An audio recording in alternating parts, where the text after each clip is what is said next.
Welcome back kaibigan. Ito pag-usapan natin ang Game 2 ni Kai Sotto sa Kyoto Hanaris. Double-double na naman si Kai, naka-posterize pa. Yun nga lang natalo sila. Ano nga ba nangyari? Ito kaibigan pag-usapan natin. So eto na mga kaibigan, pagpasensyahan nyo na po kung may nakaligtaan akong basket ni Kai. Kasi mga kaibigan, wala pong live, nagloloko pa yung stream mga kaibigan. So eto makikita natin yung ilan sa ginawa niya dito sa first quarter. So eto, tignan pa natin yung pasa dito ni LJ Pick.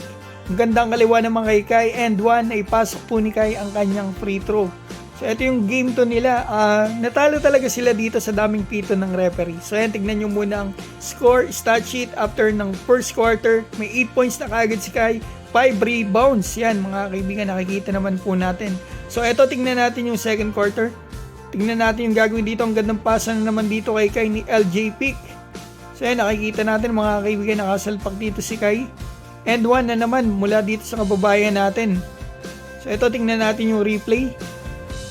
So yan, medyo malaki rin yung katapat niya rito, 6'10", na malaki ang katawan. So ito ang free throw ni Kai, na-convert niya. So ito, tingnan natin yung gagawin ni Kai dito sa kalaban. Ang ganda ng galawan niya doon. Sayang, hindi pumasok yun. So ito, tingnan natin.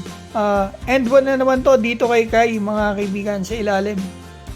Yan mga kaibigan, nakikita natin ang laro niya. Medyo marami rin doon nakapalibot kay Kai. So ito yung free throw niya mga kaibigan.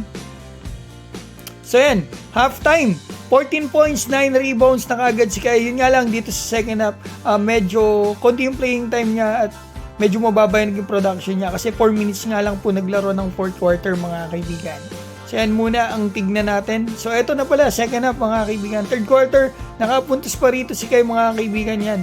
1 minute and 21 seconds ng third quarter. Sa fourth quarter, nakatira si Kai dito, medyo bitin lang.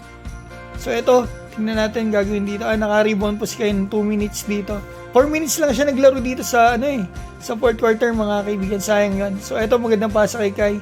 So ito ang story ng game mga kaibigan. Nakasaway sila sa scoring. Ito nga lang talaga, tinalo sila sa dami ng free throw. 32 free throws ang kalaban. Sila Kai, siyam lang. So ito, dami nun, hindi ko na nabilang, sobrang dami. So yan mga kaibigan, na tinalo sa pito na referee, ang daming pito sa kalaban. So yan, 18 points, 10 rebound, 1 assist sa kababayan natin si Kai Sotto. Maganda yung field goal percentages niya, 7 out of 13. Sayang, hindi nila nakuha ang panalo dito. Talagang masasabi ko, napakadaming free throw ng kalaban. Ang dami kasing pito dito sa Koshigaya. Hindi ko alam kung bakit ganun mga kaibigan. So yan, nakikita natin ng stats. So bawi sila sa susunod na game nila. Ako hindi ako nagkakamali dito sa 29 and 30 ata o 30 and 31. May laro po sila mga kaibigan. So ayan mga kaibigan, ang laro ng pambato natin. Ito nga po pala yung last 6 games niya dito sa Japan B-League. Yan, nakikita natin. Halos lahat double-double. Sa 6 na laro, 4 yung double-double niya mga kaibigan. Yan, nakikita naman po natin. Pero at least nakikita po natin yung kanyang stats. Mga kaibigan, maraming salamat po sa suporta kay Kai Sotto. Mabuhay po kayo.